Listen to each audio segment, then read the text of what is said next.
Hi guys, John Mansell, exboozehound. You probably know that by now. This vlog's quite a specific one, really. I've just looked up what I wanted to call it, and I think it's going to be something along the lines of how Cabot Court Hotel, Weatherspoons in Weston-super-Mare, helped stop me from breaking again. And it's a bit of an odd one, I guess, to a certain extent. If you know me and have been following me, you will have seen that life's been a bit erratic. I went down to Weston-super-Mare for a couple of days, came back too early, went back down for a couple more days. And the second time I stayed in Weston-super-Mare's Spoons, which is called Cabot Court. But the first time I went down as well, I spent a lot of time in there because, I don't know, it's like a family. So let's start with the specifics, right, to start off with. So the specifics is Cabot Court in Weston-super-Mare. And when I first went down there, when I got back, I sent them some, sorry, I had to get a lot of sleep last night. Anyway. I sent them some feedback because the staff were amazing. It was a really busy weekend. There was a scramble on the beach. I think it was like something like 400 scramblers riding across the beach. And there was a specific person. She said it was okay to name her, so I'm going to name her. It was Rosie O'Regan, and I asked her whether I could name her in a summing up vlog, and she wrote down her details, and it was really mad because she used a smiley face that my brother does, and it's sort of the downward lines for eyes and a smile, which I guess a lot of people use, but it was just like a mad moment that's it just sort of seems as if it meant to be. Now, what happened with Rosie is that I've really got bad memory, so I'm pretty sure it was Rosie O'Regan. Rosie O'Regan, and she was you're not allowed to say this anymore, but obviously she was a beautiful young lady, I think mid-20s, Irish accent, gorgeous smile, really good smile. Rushing around, customer services, cleaning tables, serving behind the bar, just like all the other stuff, and it was amazing. And I went back in a bit later on, and because I was heightened or manic, I found myself saying something, oh, it's my beautiful Irish emerald, and then realised you're not allowed to say stuff like that anymore, and I apologised, and she said, no, it doesn't matter, and gave that smile, and I don't know, it's just nice to have a moment in a day. She gave me a moment in a day that I was really struggling in, and but also I commented and I fed back on just how great all the staff were.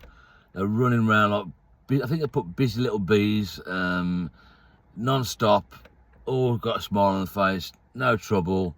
On the Saturday night, there was a lot of kids coming in and out. A great bouncer on the door, really nice guy. It reminded me of Big Unit a little bit. He was a big guy. He got tattoos and that, and it turned out to be. I thought they were Gaelic, but he said they were like Viking based, and so obviously got some of that in his blood, and. Yeah, I just felt I had to feed back how amazing the whole team was, and that throughout that particularly tough time I was having, I went to Weston-super-Mare to stop myself going balmy, because here I was just upsetting everybody, and I went there, and I was, I guess, heightened and manic, and I was talking to all sorts. Then I probably thought I was the local nut job, and they were right, partly right, because obviously I'm a nut job, but I wasn't a local lad. And yeah, it was just one of those moments with Rosie that she just allowed me to be me, and wasn't offended by my what could be seen as a politically incorrect comments, and the smile, and that it just gave me that moment. And if you get the second book, it's just a moment that I spotted in the day. It was a tough day, it was a hard day, it was an enjoyable day, but it was a painful day, mentally and physically. And it just stuck with me as a moment. And then when I sort of asked her the next day whether it was okay to mention her in a vlog, and she said yeah, it was fine. She asked about what I was doing, and I told her about the mental health and the addiction side of things, and the book and that, and I gave her the details. And I said, is it okay to name you as well? And she said yeah, and she wrote out her name, and she just did that little smiley face, and it nearly set me off, because it was the same one as my brother uses. So I sent the feedback saying how amazing their team was, and specifically mentioned Rosie.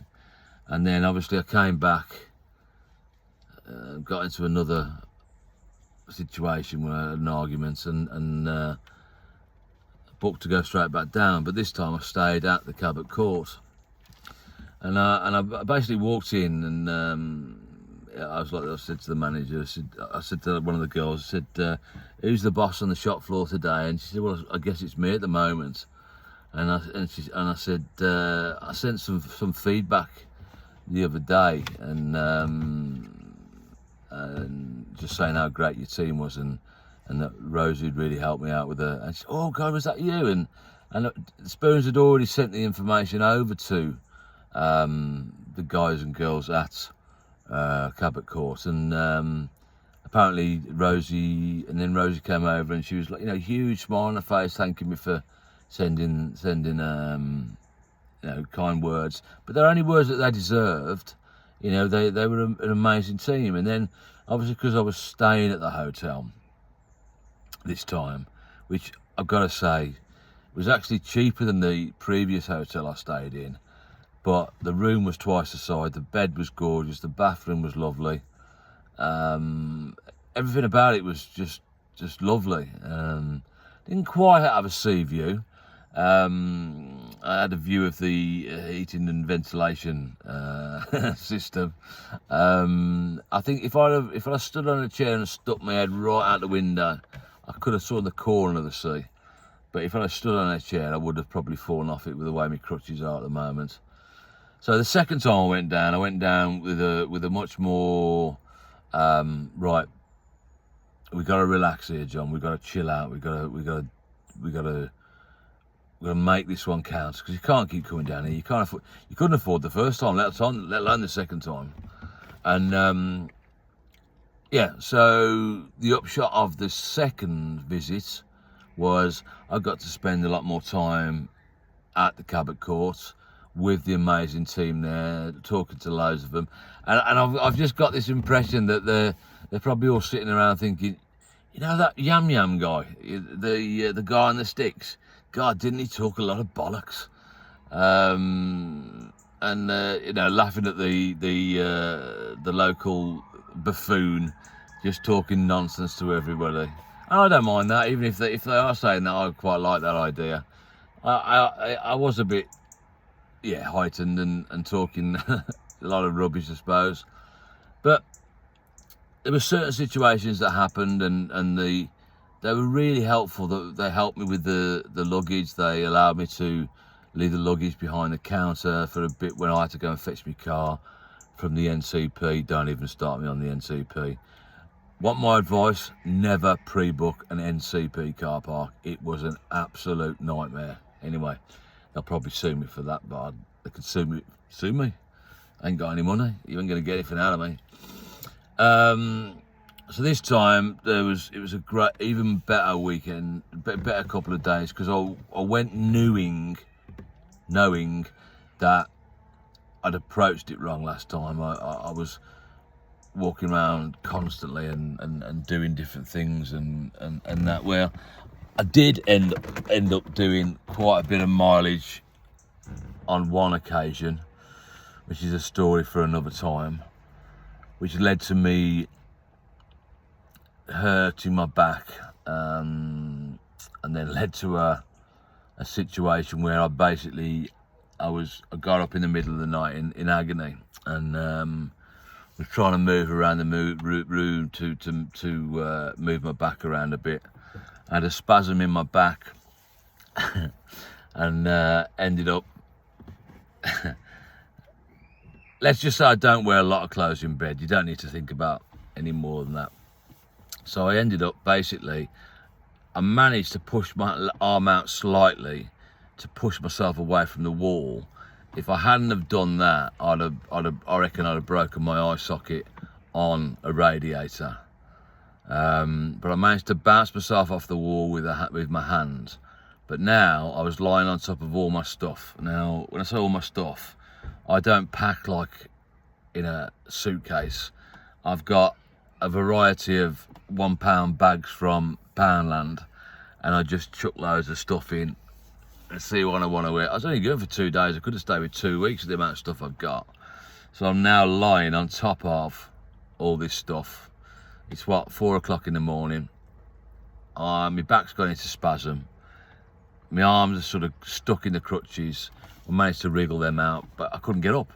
So I'm lying face down on this stuff. But I got up in the end. And then I hope some of you are still chuckling at that story. There's more to it, but I don't want to go into it. And then when it came to checking out, I realised I'd messed up the times with regards to what time I got to check out and what time I got to pick my car up. And something happened on the night, and the night manager was absolutely fantastic. Not something with me, but something with somebody else. And I thought they were amazing the way they dealt with it. Very cool, calm and collected, knew what they were doing, very caring. And then the next morning, a couple of the young lads helped me. I can't remember their names at the moment. There was a Jared. Oh God, sorry dude, I can't remember your name. He was a manager there. He was really amazing as well. I'm gutted I can't remember your name. I've got it wrote down somewhere. But every single person of that team were amazing. And as some of you all know, I spend an awful lot of time in Spoons and Alzoin. And a lot of people say to me, what are you doing? You know, as a retired alcoholic, why would you want to spend all your time surrounded by people who are drinking? And people imply that the place is full of, I don't want to use the word because I don't want to say anything negative. The place is full of people who like to drink too much. But it's not about that. Okay, some of them are, but you know, the one in Weston-super-Mare was it's lots of different levels. So you've got your people who are working there, staying there while they're working. You've got your locals, you've got your visitors, you've got kids, you've got teenagers that are at university or college. It's a huge mix, and that's the same as the one in Spoons in Alzoin. Okay, you can drive past there at 8 o'clock in the morning, and people are queuing to get in. And people think, oh my God, raving alcoholics. But think about the life we live these days. People who work shifts, when they go for a drink at 8 o'clock in the morning, that's because they've just worked a 12-hour shift and they've just finished working and that's their evening. So yes, there are people in there who may have the odd drink problem, but it's not about that. There's a community there. You know, I now see, whether they want it or not, I now see Cabot Court in Weston-super-Mare as my foreign family, my family away from home. It's a safe place. I know when I go back there, they may be laughing at me. Oh, here comes that nut job again. That's cool, don't mind that. But, you know, they were a huge part of being friendly faces and friendly people, willing to listen, while working, don't get me wrong, they still had to do their job. They were willing to listen to me witter on. And in doing that, they helped me not to break again. And I'll always be thankful for that. They could have ignored me. They could have said, just please shut up. Just stop going on and on and on. But they were just amazing. Every single one of them were amazing. And I fed back to them again. And I know I've had an email back from the team again saying thank you for well, I haven't looked at it yet because I've got something like, I think it said yesterday, I've got nigh on 500 emails to catch up on, which I'm going to have to get around to sooner or later. Now, they were brilliant, but also, because I'm talking about spoons, I need to talk about Wetherspoons and Halzowen. I spend an awful lot of time in there, and they also have listened to me and put up with me, and they're like another little local family. It's not just a place that's full of people who are drunk. It's full of friends and families and people and interesting people that you can talk to and have a laugh with, and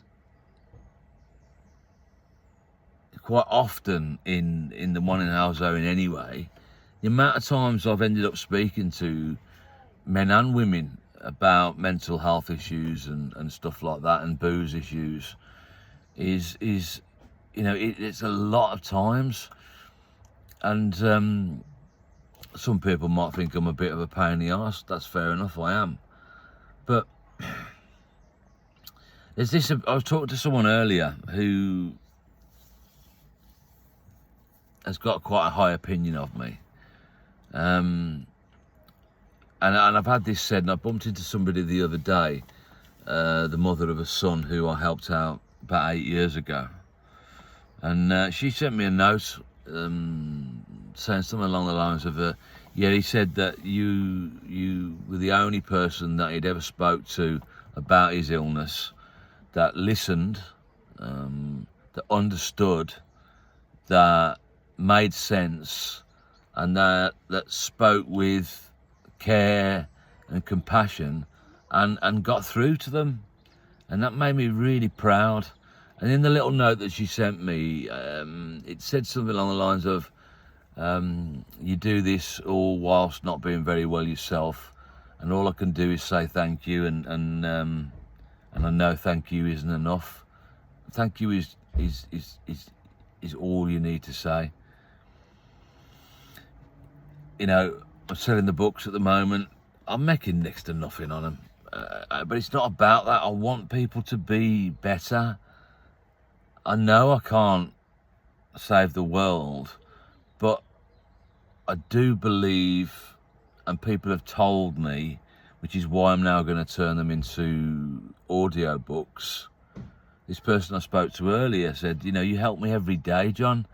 I've always got your books on me, or if I'm in trouble, if I'm getting a bit yampy, I'll listen to a vlog and stuff like that.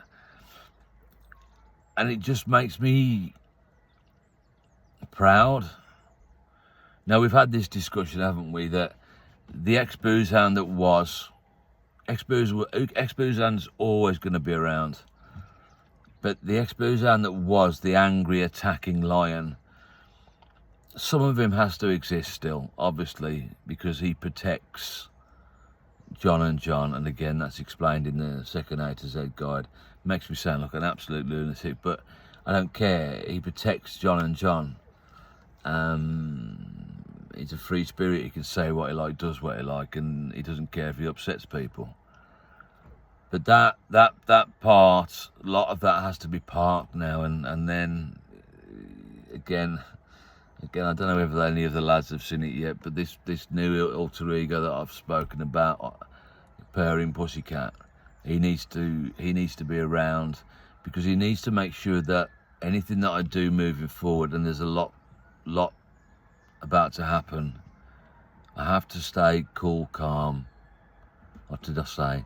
Cool, calm, collected, measured and mindful, because ranting and raving at people isn't going to get me anywhere.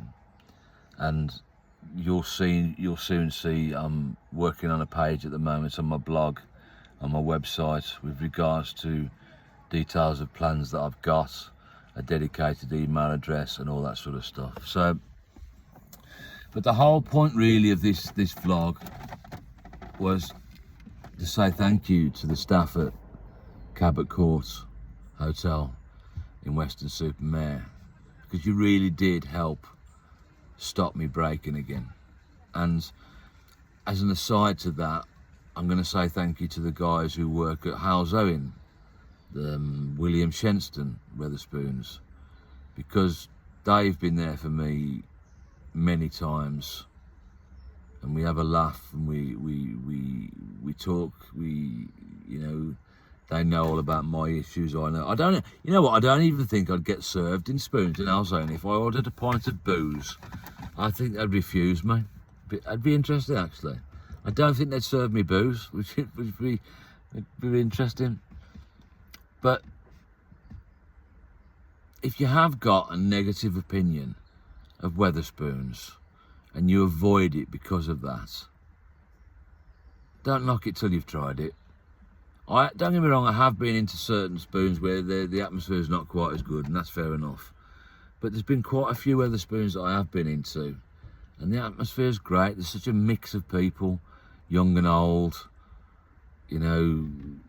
drunk and sober, funny and grumpy. It's just a mix of people, and that's what it's all about, isn't it? It's about the world being a variety. Variety is the spice of life, and you definitely do get a variety of people in spoons. And so I'm going to say thank you to Cabot Court and the people there. I am going to send an email directly to them here with some of the names. I know the guy who helped me with my bag was called Jared. And I can't remember the other guy who was really good. I can't remember his name. I think I've got a note of the night manager who he was really good as well, and I've got an email address that I can send this link to them, which I'm going to do, and I hope when I go down there next they let me back in, and there's not a picture up saying please don't let this lunatic in, he never stops talking. But genuinely, thank you. You helped stop me breaking. I've come back a different, stronger, far too close to his emotions at the moment person, and you were a big part of that. And thank you. And I'll see you again soon. And like I always say, hello, Mr. Squirrel. God, that's a big nut. That's an odd face, I'm going to regret that, aren't I? As I always say, enjoy the good and ride out the bad, and look after each other, look after yourself, and take care, and never give up, keep fighting. There ain't nothing that you can't handle eventually, and have a good day. Toodle pip, bye bye.